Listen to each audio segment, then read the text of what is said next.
I come from France, and I come from a family where both my parents are very anxious people.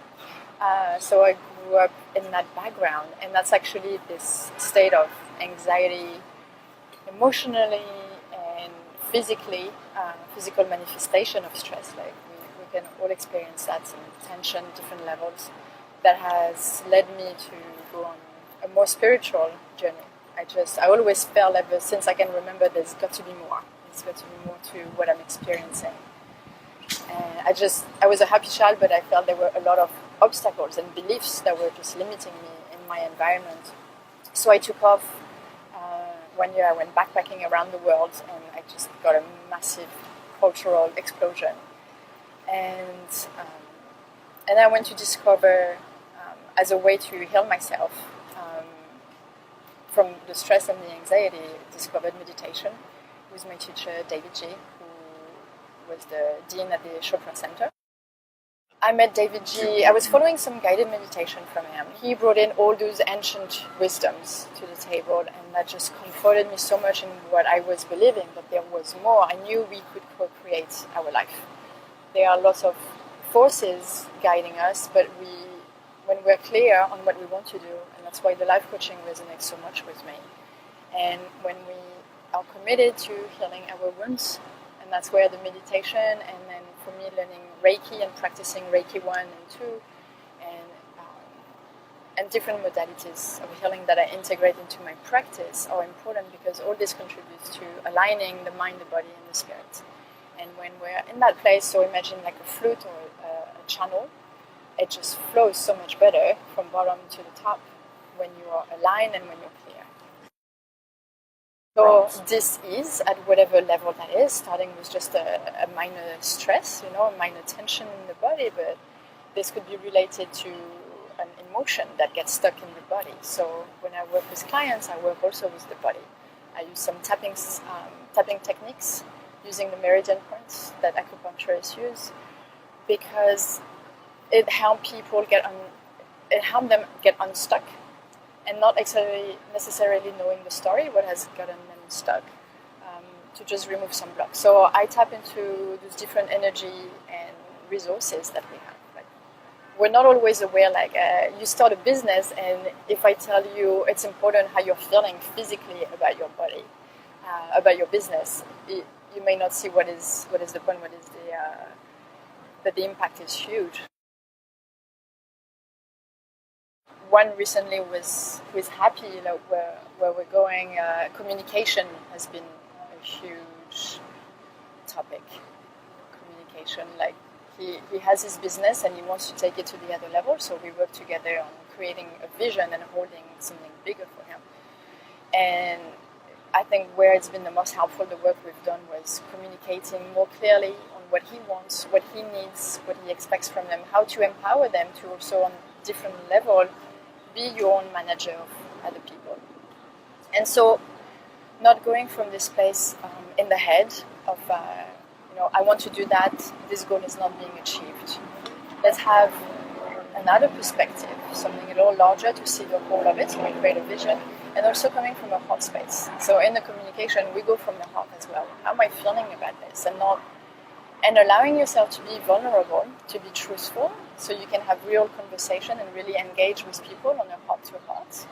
It will be more inside out. More inside out and more in, and this is how you achieve greater results, because you're anchoring something really deep in people. You're engaging them. Telling, like when you're starting a business, or if you've had it for a while, telling people what to do just because you think this is the right strategy is not going to be helpful. People need to connect to what is your need and your desire, what is your vision for the company. That's just a small instance. So I have worked particularly with this person on that. Yeah, I think that's one of the things that I love. I'm committed personally to growth. I work with clients on their values, that's the first thing. So I must be an example. My values are also very clear: connection and growth, and the work that I do, it helps me grow for sure. I get, every time I'm connected spiritually, energetically, to the person I'm working with, I like to also, that's just my personal practice, call in some spirits and some Reiki energy to the situation to help me say what needs to be said for that person as well. The more support, the better. Whatever resources you have, just bring them. Integrate the whole of you. And don't be scared. Like all the things that make you passionate, it's there for a reason, and this can all be brought into that same goal. More women tend to feel like overwhelmed, like all those things that they want to do when trying to manage this and this. The multitasking is really actually, it really does not serve us. I don't know why we ever promoted multitasking. If I had one advice, so one of the ways to guide the people I work with is to slow down. If I had one advice, that would just be that: just slow down. Go even slower than you think, because you gain time and money in the long run. Slow down to hold your whole vision. Slow down to hold yourself. Notice what's happening, what's the reaction. Slow down when something is not going the way you want to. And accept that things take time. But if you're building a business, you're building foundation. I just unplug. You won't hear back from me. If you send me something on Friday, at 4 p.m., you won't hear back from me until Monday morning, 9 a.m. No matter what happens. I might check once in a while, and even more so having Emma, I don't want to pull up my phone in front of her.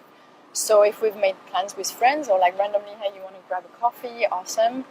I'm not going to, as soon as I see if it's work related, I'm not looking, you can't. Because nothing's going to happen between now and then if we haven't made plans.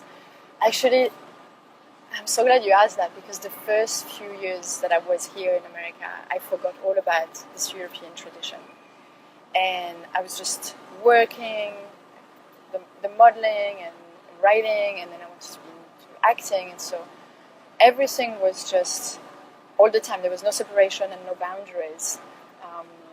And same with conversation also. Like, I've learned to be more mindful, like with friends in conversation. What do you want to talk about? Like, let's talk about fun stuff or things that make us thrive. Let's not talk about business and complain about, these mundanities. Like, this is the weekend. It's not meant for that.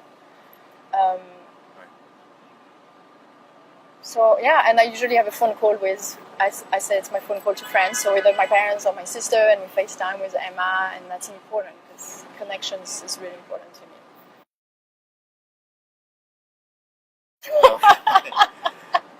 I have to hold it sometimes because he looks at me, he's like, I don't need coaching. Fair enough. It's true, right? Because you really, it's on you. It's in me, and I don't see it as work.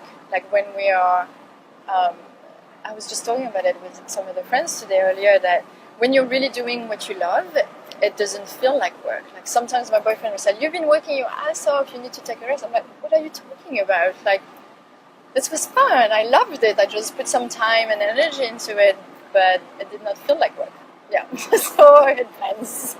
And also, like, again, as a new parent, there's so much to learn. So how old? Oh, she's 14 months. Emma. She must be your angel. She is my sun, my moon. She's amazing, and she also makes me want to be such a better person, and also be even more mindful. Everything I do, because I am modeling. Her dad, we're modeling life. So I would see this together, like it's not a separate thing. It's like hold the two together of who you are and what your passions are, because that also defines you. And actually, on the word defining, like, don't let anything define you, because you can create whatever you want. So if I had 3 tips, I would say, start a spiritual practice. Whatever it is that will make you slow down. Maybe it's just picking up your guitar. Just do this more often. It's going to yoga, whatever makes you slow down. Like, you're not going to stop having thoughts, but just slow down. And how about walk in the park? Walk in the park and watch your thoughts. Don't let your thoughts take you to stories. As you're walking in the park, have a walking meditation. Notice the trees, feel the wind.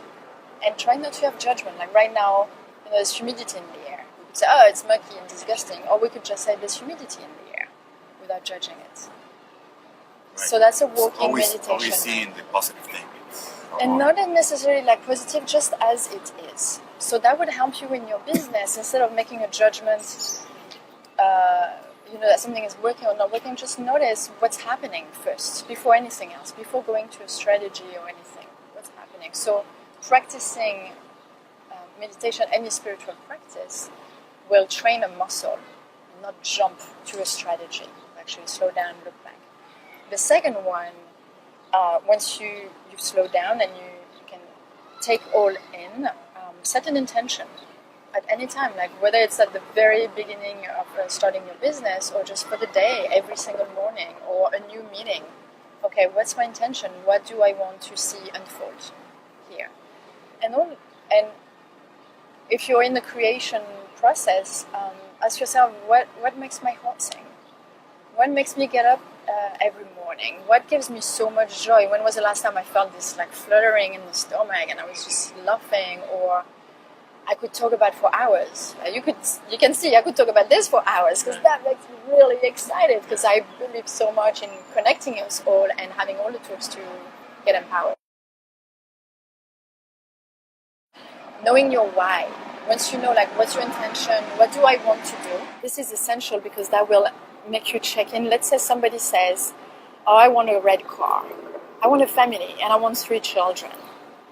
Well, ask yourself why. Why do you want the red car? What are you going to get out of it? Is there something else is it some recognition that you're looking for? Can you get recognition in another way? So that's why I was talking earlier about trying to find something neutral and observing. So we don't jump. So slow down, set an intention, and know why you want this. And if the why, the reason, is not in alignment with your values, you're like, no, that's not who I want to be.